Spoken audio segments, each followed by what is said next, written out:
क्या आपने कभी ऐसा महसूस किया है कि कोई आपकी भावनाओं से खेल रहा है बिना आपको सीधे कुछ कहे? क्या कभी किसी रिश्ते में आपको दोषी, उलझा या कमजोर महसूस कराया गया और आपको खुद समझ नहीं आया कि ऐसा क्यों हो रहा है? अगर हां, तो आप अकेले नहीं हैं। आज की दुनिया में लोगों के दिमाग और भावनाओं को चुपचाप, चालाकी से नियंत्रित किया जा रहा है। यह कोई फिल्म की कहानी नहीं है, यह आज की हकीकत है। यह किताब डार्क साइकोलॉजी डिकोडेड ठीक उसी अंधेरे रहस्यों की परतें खोलती है जिन्हें बहुत लोग कभी समझ ही नहीं पाते। यह किताब हमें सिखाती है कि कैसे लोग आपके भरोसे, भावनाओं और सोच का फायदा उठाते हैं। और सबसे जरूरी बात यह सिखाती है कि आप कैसे खुद को इन चालों से बचा सकते हैं। आज की दुनिया में जब सोशल मीडिया, ऑफिस की राजनीति, रिश्तों में चालबाजी और न्यूज तक में हेर-फेर है, तब यह समझना बहुत जरूरी हो गया है कि कौन आपकी सोच को चुपचाप मोड़ रहा है। यह कोई शारीरिक हमला नहीं होता, यह आपके दिमाग पर कब्जा करने की एक अदृश्य जंग होती है। और जो लोग इस जंग को नहीं पहचानते, वे धीरे धीरे मानसिक रूप से टूटने लगते हैं। लेकिन इस किताब का मकसद डराना नहीं है, इसका मकसद आपको जगाना है, मजबूत बनाना है। यह किताब आपको बताती है कि आप कैसे इन मानसिक चालों को पहचान सकते हैं, कैसे अपनी सोच को साफ रख सकते हैं और कैसे बिना डर के पूरे आत्मविश्वास के साथ इन चालबाज लोगों का सामना कर सकते हैं। आपका दिमाग आपका है, कोई और इसे कंट्रोल न करे। यही इस किताब का संदेश है और यही इस किताब की शुरुआत है। आप अब तक किसी के शब्दों, भावनाओं या झूठे रिश्तों से कमजोर महसूस कर सकते हैं, लेकिन अब समय है जागने का। अब समय है खुद को समझने का, अपनी ताकत पहचानने का।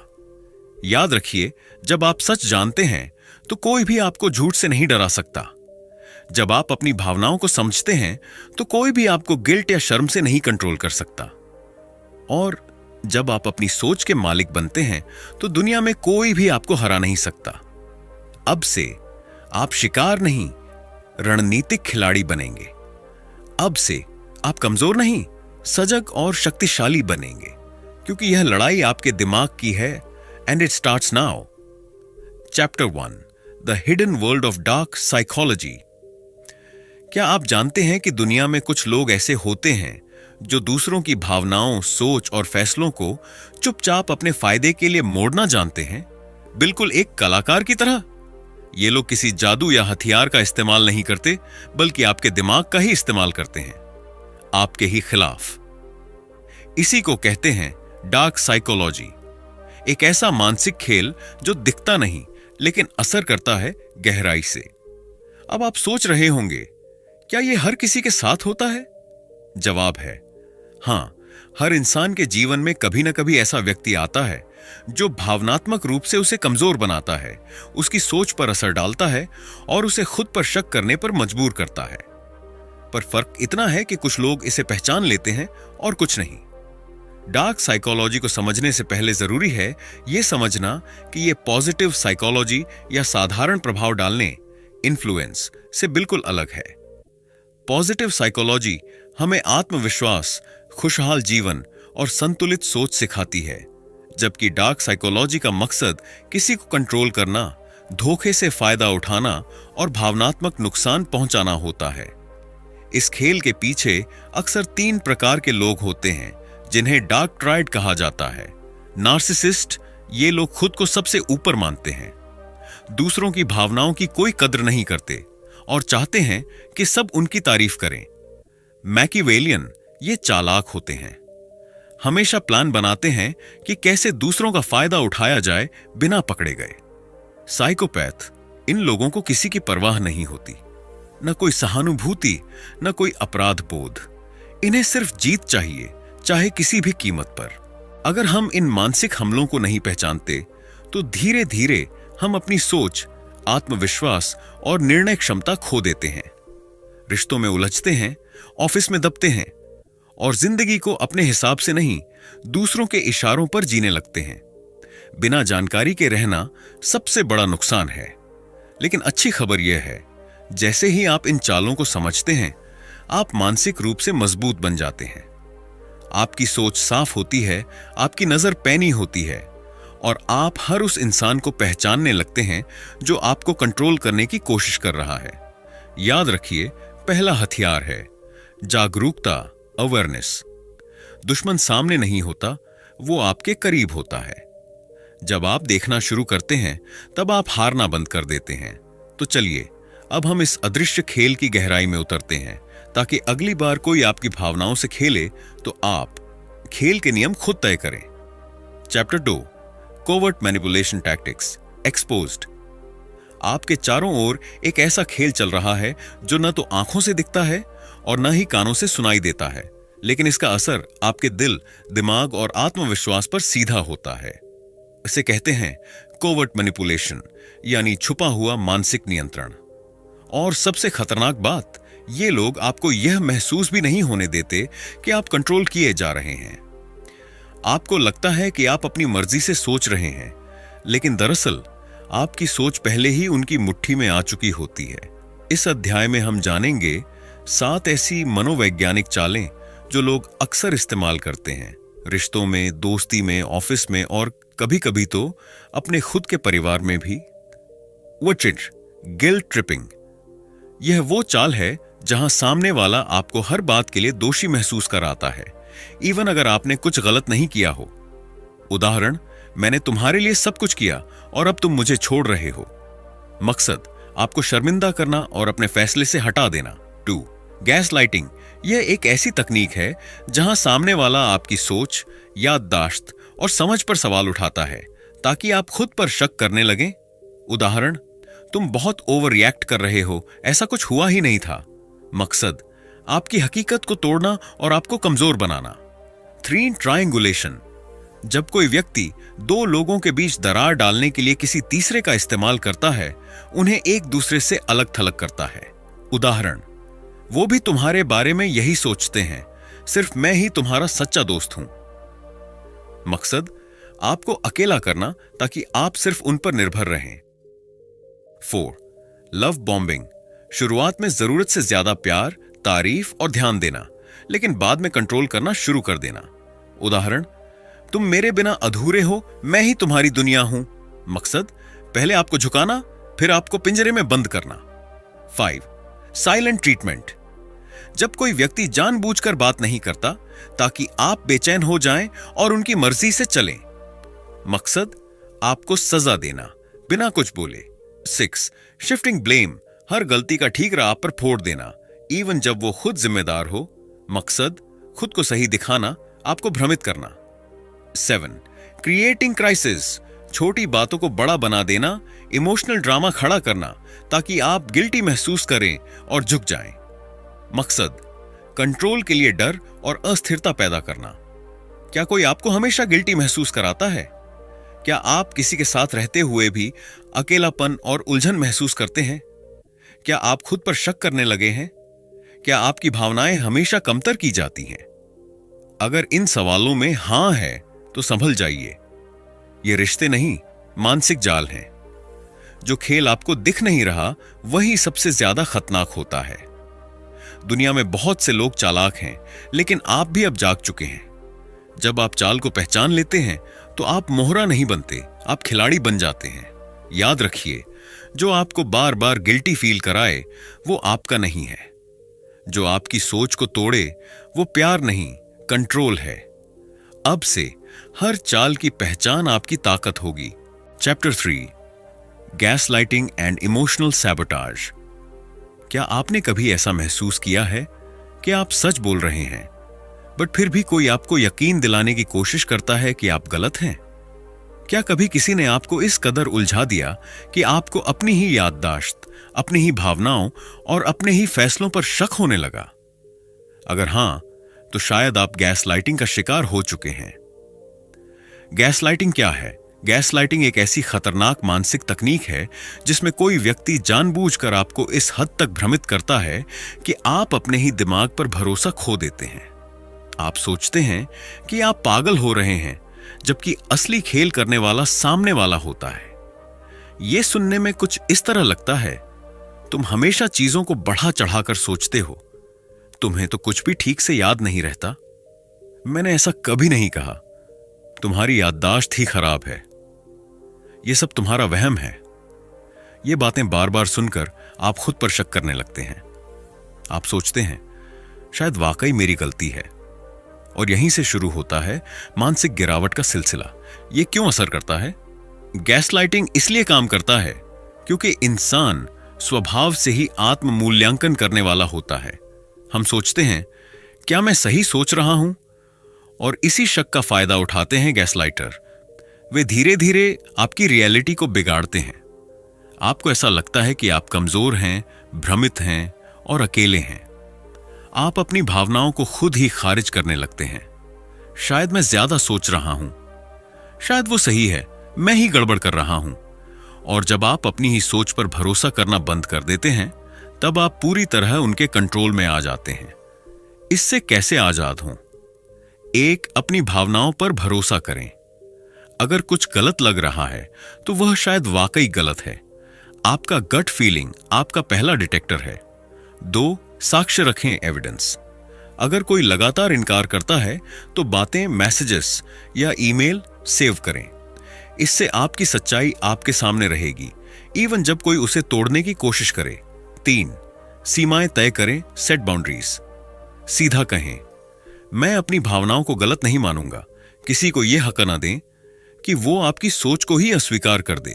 4, सपोर्ट सिस्टम बनाएं। अकेले मत लड़िए। अपने भरोसेमंद दोस्तों या फैमिली से बात करें। जो लोग आपको सच में जानते हैं वो आपके यकीन को मजबूत करेंगे। 5, प्रोफेशनल मदद लें, जरूरत हो तो। गैसलाइटिंग लंबे समय तक चले तो मेंटल हेल्थ पर गहरा असर डाल सकता है। थेरेपिस्ट या काउंसलर से मदद लेने में कोई शर्म नहीं है। यह आपकी मानसिक रक्षा है। आपका दिमाग आपकी जमीन है। कोई भी उसमें झूठ का बीज बोने की इजाजत नहीं ले सकता। जो लोग आपकी हकीकत को बार बार झूठा साबित करने की कोशिश करते हैं वो आपकी ताकत से डरते हैं।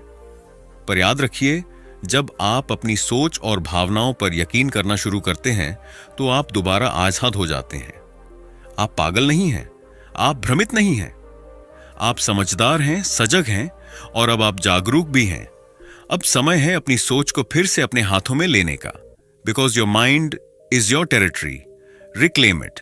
Chapter 4, lie detection and body language mastery. क्या आपने कभी किसी की आंखों में देखा और अचानक महसूस किया कि कुछ तो गड़बड़ है? वो कह तो कुछ रहा है लेकिन उसके हाव भाव कुछ और कह रहे हैं। अगर हां, तो आप पहले ही झूठ को महसूस कर चुके हैं। अब वक्त है उसे साफ साफ पहचानने का। इस अध्याय में आप सीखेंगे कि कैसे माइक्रो एक्सप्रेशंस, सूक्ष्म हाव भाव, वर्बल संकेत और बॉडी लैंग्वेज के जरिए आप किसी के झूठ को पकड़ सकते हैं बिना किसी डिटेक्टर मशीन के। हमारी भावनाएं हमारे चेहरे पर सिर्फ 1 सेकंड के लिए ही सही लेकिन आ ही जाती हैं। उसे कहते हैं माइक्रो एक्सप्रेशंस। ये इतनी तेज होती हैं कि आंख झपकते ही गायब हो जाती हैं, पर ट्रेन्ड आंखें इन्हें पकड़ लेती हैं। उदाहरण, कोई खुश होने का नाटक कर रहा है लेकिन एक पल को उसकी आंखों में डर या घृणा झलक जाती है। आपसे कुछ छुपा रहा है और उसकी भौहें अनजाने में सिकुड़ जाती हैं। माइक्रो एक्सप्रेशंस झूठ को छिपने नहीं देते, बस आपको ध्यान से देखना आना चाहिए। झूठ बोलने वाला अक्सर अपनी बातों में उलझता है। वो एक कहानी बार बार बदलेगा, छोटे छोटे डिटेल्स भूल जाएगा या आपकी बात दोहराकर समय खींचेगा। ध्यान दें, हां, मैंने शायद ऐसा किया था। शायद, तुम क्या कह रहे हो? मैं तो बस। जवाब सीधा नहीं होता, बहाने और घुमाव ज्यादा होते हैं। एक टिप, अगर कोई बार बार कहता है मैं झूठ नहीं बोल रहा, तो उसे खुद भी अपने सच पर शक है। हमारा शरीर कभी कभी हमारे मन से तेज होता है। झूठ बोलते वक्त आंखों से कांटेक्ट टूटता है या जबरदस्ती बरकरार रहता है। पसीना, गला सूखना, होंठ चाटना, हाथों का चेहरा छूना, नाक रगड़ना, पैरों का बार बार हिलना मानसिक असहजता दिखाता है। बॉडी भाषा वही दिखाती है जो व्यक्ति सोच रहा है, न कि जो वो बोल रहा है। पुलिस और इंटेरोगेटर कैसे पकड़ते हैं झूठ? इंटेरोगेशन प्रोफेशनल्स किसी को डराकर नहीं, सवालों के पैटर्न और इमोशनल प्रेशर पॉइंट से सच्चाई बाहर लाते हैं। एक ही सवाल 2 तरीकों से पूछना, डिटेल्स को क्रॉस चेक करना, शांत रहकर सामने वाले के हाव भाव को पढ़ना। और आप भी यही कर सकते हैं। आपको बस सुनना और देखना गहराई से आना चाहिए। आपका गट फीलिंग झूठ को सबसे पहले पकड़ता है, लेकिन आपको उसे तेज करना होगा। दूसरों को पढ़ना कोई जादू नहीं, यह एक स्किल है जो अभ्यास से आती है। जब आप झूठ को पहचानने लगते हैं तो आप धोखे से मुक्त हो जाते हैं। आप खुद के फैसलों पर भरोसा करने लगते हैं और कोई आपको आसानी से बेवकूफ नहीं बना सकता। याद रखिए, हर मुस्कान सच्ची नहीं होती, हर बात भरोसेमंद नहीं होती, लेकिन आपकी समझ, आपकी आंखें और आपकी इंस्टिंक्ट्स आपकी सबसे मजबूत सुरक्षा हैं।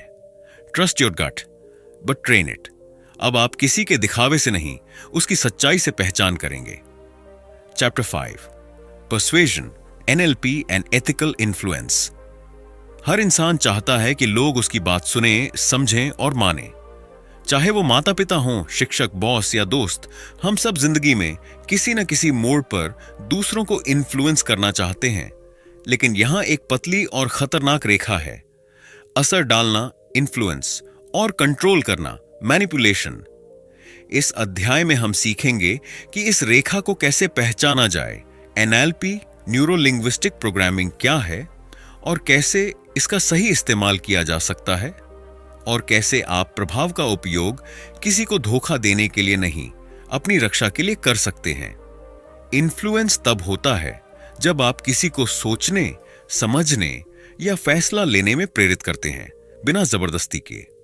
मैनिपुलेशन तब होता है जब आप किसी को भ्रमित करके, डराकर या गिल्ट में डालकर अपना काम निकलवाते हैं। उदाहरण, प्रभाव, अगर आप ये तरीका अपनाएंगे तो आपका समय बचेगा। कंट्रोल, अगर आपने मेरी बात नहीं मानी तो सब कुछ बिगड़ जाएगा और तुम्हारी गलती होगी। असली शक्ति तब है जब आप अपनी बात मनवा पाएं, बिना सामने वाले को तोड़े या दबाए। NLP न्यूरो लिंग्विस्टिक प्रोग्रामिंग एक तकनीक है जो यह समझने में मदद करती है कि इंसान कैसे सोचता है, कैसे बोलता है और कैसे उसका व्यवहार बनता है। यह तकनीक सिखाती है कैसे किसी की भाषा शैली से उसकी सोच को समझा जाए, कैसे अपने शब्दों, हाव भाव और टोन से दूसरों के मन में प्रभाव डाला जाए, कैसे किसी की सोच को सकारात्मक दिशा दी जाए। उदाहरण, अगर कोई बार बार कहता है मुझे डर लगता है, तो NLP एक्सपर्ट उस डर की भाषा को रीफ्रेम करता है। आप कह सकते हैं, मैं तैयार हो रहा हूं, डर को तैयारियों में बदलो। NLP का इस्तेमाल कम्युनिकेशन सुधारने, सेल्स, थेरेपी और कोचिंग में किया जाता है। जब आप इन तकनीकों को सीखते हैं तो आपके पास एक ताकत आ जाती है। पर सवाल यह है, क्या आप इसका इस्तेमाल दूसरों को बेहतर बनाने में करेंगे या उन्हें अपने फायदे के लिए मोड़ने में? एथिकल इन्फ्लुएंस का मतलब है सामने वाले की स्वतंत्रता का सम्मान करना, उन्हें सच्चाई के साथ बेहतर निर्णय लेने में मदद करना, कोई डर, शर्म या भ्रम पैदा किए बिना दिशा देना। उदाहरण, जब कोई आपको गिल्ट ट्रिप कर रहा हो तो आप शांत लेकिन स्पष्ट शब्दों में कह सकते हैं, मैं आपकी भावना समझता हूं, लेकिन मैं खुद को दोषी महसूस नहीं करना चाहता। मैं जो कर रहा हूं वो सोच समझकर कर रहा हूं। यह न सिर्फ प्रभावशाली है बल्कि नैतिक भी। इन्फ्लुएंस एक हथियार है, आप इसे ढाल भी बना सकते हैं और चाकू भी। फर्क इस बात से पड़ता है कि आप इसे कैसे इस्तेमाल करते हैं। जब आप सही शब्द चुनते हैं तो सामने वाला न सिर्फ सुनता है, वो समझता है। जब आप किसी की सोच को ऊंचा उठाते हैं, न कि तोड़ते हैं, तभी आप असली प्रभावशाली बनते हैं। Wield it wisely, क्योंकि आपकी आवाज में असर है। अब उसे जिम्मेदारी के साथ इस्तेमाल कीजिए। Chapter 6 defend your mind, mental armour for daily life.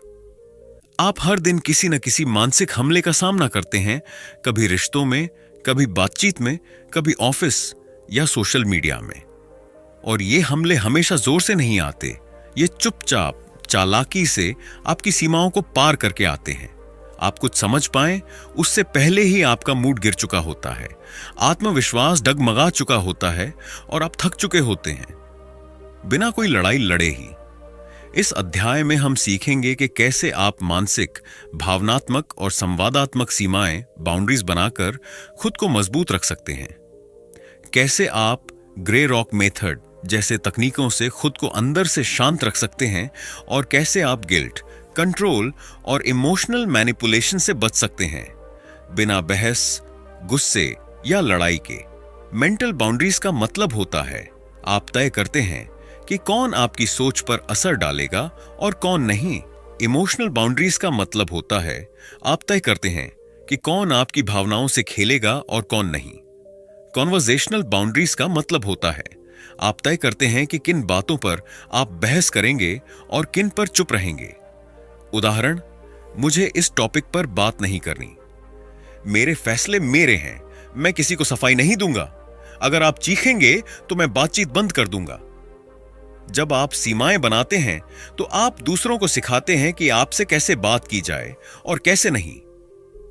Grey rock method का मतलब है खुद को इतना उबाऊ, शांत और तटस्थ बना लेना कि सामने वाला व्यक्ति अपना इंटरेस्ट ही खो दे।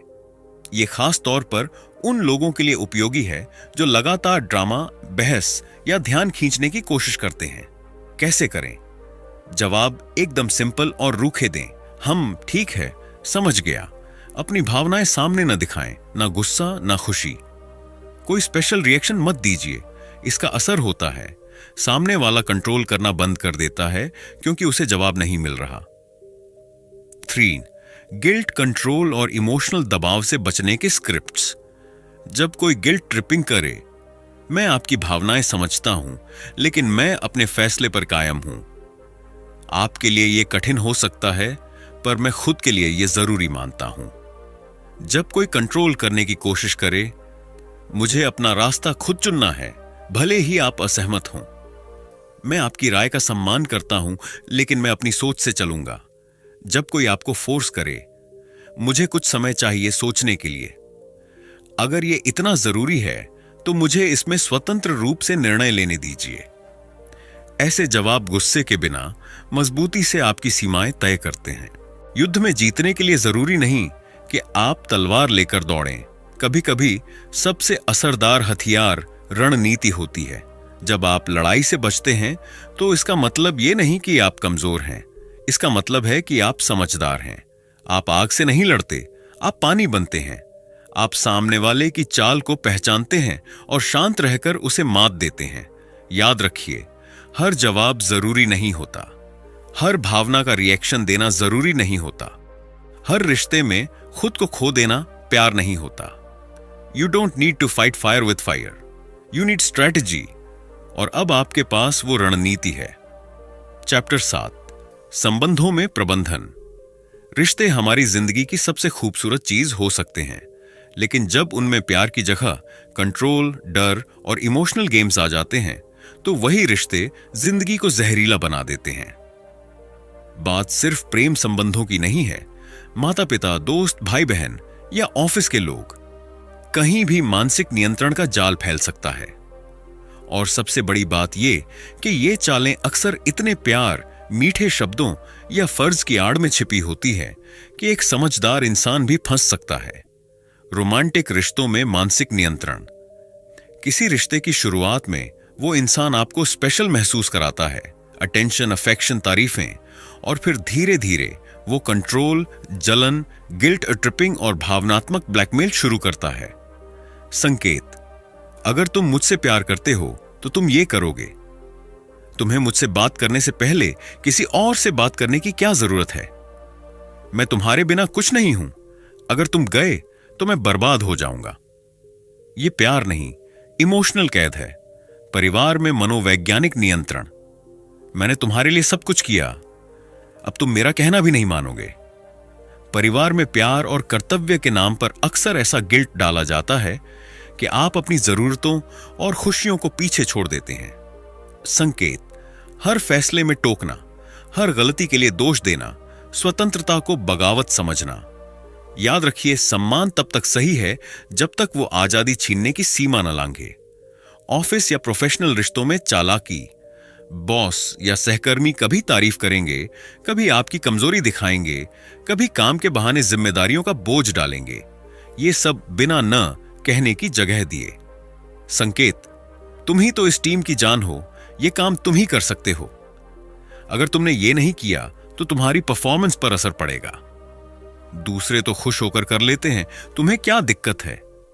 मैनिपुलेशन यहां इमोशनल नहीं, प्रोफेशनल ट्रैप होता है। ट्रॉमा बॉन्डिंग, जब दर्द ही नशा बन जाए। ट्रॉमा बॉन्डिंग तब होता है जब एक इंसान आपको बार बार चोट पहुंचाता है, फिर माफी मांगता है, फिर प्यार दिखाता है, और आप हर बार सोचते हैं शायद अब वो बदल गया है। ये एक चक्र होता है, चोट, माफी, प्यार, फिर चोट, और आप अंदर से टूटते जाते हैं बट बाहर से बंधे रहते हैं। सवाल उठता है, इतने स्मार्ट लोग भी इसमें क्यों फंसते हैं? क्योंकि इंसान प्यार और वजूद के लिए तरसता है, और जब कोई इंसान आपके डर और चाह दोनों को पकड़ लेता है तो वो आपको तोड़ सकता है बिना हाथ लगाए। रिश्ते तोड़ना और खुद को वापस पाना सबसे कठिन फैसला होता है। बस अब बहुत हुआ, लेकिन यही वो फैसला है जहां आपकी असली ताकत छिपी होती है। कैसे करें शुरुआत? खुद से बात करें, क्या मैं खुश हूं? समर्थन लें, दोस्तों, थेरेपिस्ट, किताबों से। एक योजना बनाएं, भावनात्मक, आर्थिक और मानसिक रूप से। सीमा तय करें और उस पर डटे रहें। भले ही सामने वाला कितना भी प्यार दिखाए, जो रिश्ता बार बार दर्द दे वो सिर्फ नाम का रिश्ता है, असल में वो एक जाल है। प्यार का मतलब दर्द नहीं होता, प्यार का मतलब कंट्रोल भी नहीं होता। प्यार का मतलब है सम्मान, आजादी और विकास। जब आप ऐसे रिश्ते छोड़ते हैं जो आपको नुकसान पहुंचा रहे हैं, तो आप कमजोर नहीं, सबसे ताकतवर इंसान बन जाते हैं। सच्चा प्यार कभी आपको खोने से डरता है, पर कभी आपको खोने के डर से कंट्रोल नहीं करता। Chapter 8, outthinking the manipulator. जैसे शतरंज में जीतने के लिए सिर्फ अपने मोहरे नहीं, सामने वाले की सोच को भी समझना जरूरी होता है। वैसे ही जिंदगी में भी अगर आपको भावनात्मक धोखे, चालबाज रिश्तों और मनोवैज्ञानिक खेलों से बचना है, तो आपको सिर्फ खुद को नहीं, चालाक इंसान की मानसिकता को भी समझना होगा। यह अध्याय आपको सिखाएगा कि मैनिपुलेटर कैसे सोचता है और आप कैसे उससे एक कदम आगे रह सकते हैं। आप जानेंगे कि इमोशनल इंटेलिजेंस और मेंटल टफनेस से कैसे आप हर मोड़ पर खुद को संभाल सकते हैं। और सबसे खास बात, कैसे डर, गिल्ट और शर्म को कमजोरी नहीं, चेतावनी के सिस्टम की तरह इस्तेमाल करें। मैनिपुलेटर्स का मकसद एक ही होता है, किसी तरह से आपको अपने कंट्रोल में लेना। वो आपकी कमजोर भावनाओं को पहचानते हैं, जैसे अकेलापन, अप्रूवल की भूख या पुराना दर्द। फिर वो वही चीज आपको देते हैं, प्यार, सुरक्षा, अपनापन, लेकिन इन्हें एक एक्सचेंज की तरह इस्तेमाल करते हैं। उनका खेल सटल होता है, वो आपको महसूस नहीं होने देते कि आप मैनिपुलेटेड हो रहे हैं। उनकी ताकत आपकी अवेयरनेस की कमी होती है। जब आप उन्हें पढ़ना शुरू करते हैं, तब वो हारना शुरू करते हैं। इमोशनल इंटेलिजेंस का मतलब है अपने और दूसरों के इमोशंस को समझना, जवाब देने से पहले सोच लेना, ट्रिगर्स को पहचानना और कंट्रोल करना। साइकोलॉजिकल रेजिलियंस का मतलब है गिरने के बाद फिर खड़ा होना, मुश्किलों से घबराना नहीं, दूसरों की बातों से खुद को परिभाषित न करना। जब ये दोनों स्किल्स आपके पास होती हैं, तो आप जल्द हाइपर नहीं होते। कोई गिल्ट ट्रिपिंग करे तो आप ठहर कर सोचते हैं, कोई ब्लेम शिफ्ट करे तो आप बहस नहीं, बाउंड्रीज सेट करते हैं। आप इमोशन से नहीं, विजडम से काम लेने लगते हैं। मैनिपुलेटर्स अक्सर इन 3 चीजों का इस्तेमाल करते हैं। 1, डर, अगर तुमने ये नहीं किया तो सब कुछ खत्म हो जाएगा। 2, गिल्ट, तुम्हारी वजह से सब बर्बाद हो गया। 3, शर्म, तुम जैसे लोग कभी कुछ नहीं कर सकते। लेकिन क्या हो अगर आप इन्हें कमजोरी नहीं, सिग्नल मानने लगे? रिफ्रेम इट लाइक दिस, मुझे डर लग रहा है, कुछ गड़बड़ है, मुझे सावधान रहना चाहिए। मुझे गिल्ट हो रहा है, क्या कोई मेरी भावनाओं का फायदा तो नहीं उठा रहा? मुझे शर्म आ रही है, क्या कोई मेरी सेल्फ वर्थ को तोड़ने की कोशिश कर रहा है? ये इमोशंस आपकी दुश्मन नहीं, आपकी डिटेक्शन मशीन है। अब तक आपने सीखा कि खुद को कैसे बचाना है, लेकिन अब आप सिर्फ डिफेंड नहीं कर रहे, आप विकसित हो रहे हैं। आपने महसूस करना सीखा, पहचानना सीखा, रोकना सीखा। अब वक्त है सोचने और फैसले लेने में एक कदम आगे बढ़ने का। आप अब रिएक्टिव नहीं स्ट्रेटेजिक हैं। आप अब शिकार नहीं प्लेयर हैं। अब कोई भी आपको गिल्ट, डर या मैनिपुलेशन से नहीं हिला सकता, क्योंकि आपने अपने दिमाग और दिल दोनों को तैयार कर लिया है। You are not just defending, you are evolving. अब आप सिर्फ बच नहीं रहे, आप जीत रहे हैं। तो दोस्तों, डार्क साइकोलॉजी डिकोडेड हमें एक कड़वी लेकिन जरूरी सच्चाई सिखाती है। इस दुनिया में हर कोई आपके भले के लिए नहीं सोचता। कुछ लोग मासूम चेहरे के पीछे छिपे हुए शिकारी होते हैं, लेकिन अच्छी बात यह है कि अगर आप इनकी चालों को पहचानना सीख लें तो आप न सिर्फ खुद को बचा सकते हैं, बल्कि अपनी जिंदगी को और भी सशक्त बना सकते हैं। ये किताब हमें बताती है कि कैसे गिल्ट, शर्म, डर और माइंड गेम्स से लोग हमें कंट्रोल करने की कोशिश करते हैं, और कैसे हम इमोशनल इंटेलिजेंस और रेजिलियंस की मदद से हर उस चाल को नाकाम कर सकते हैं। अब सवाल ये नहीं है कि कोई आपको कैसे कंट्रोल कर रहा है। असली सवाल यह है कि क्या आप अब भी चुप बैठने वाले हैं, या खुद की मानसिक शक्ति को जागरूक करके अपने जीवन का कंट्रोल खुद लेने वाले हैं। याद रखो, आपका माइंड आपका दुश्मन भी बन सकता है, और सबसे बड़ा हथियार भी। फैसला आपको करना है। तो दोस्तों, अगर ये वीडियो आपको पसंद आया हो और आप भी मेंटल मैनिपुलेशन से आजादी चाहते हैं तो नीचे कमेंट करके लिखो, अब मैं अपना माइंड खुद कंट्रोल करूंगा। और अगर आप चाहते हैं कि ऐसी और किताबों का सार हम आपके लिए लाते रहें तो लाइक करें, शेयर करें और सब्सक्राइब करना ना भूलें। मिलते हैं अगली वीडियो में एक और जबरदस्त किताब के साथ। तब तक याद रखो, जो अपने दिमाग पर काबू पाता है वही इस दुनिया पर राज करता है।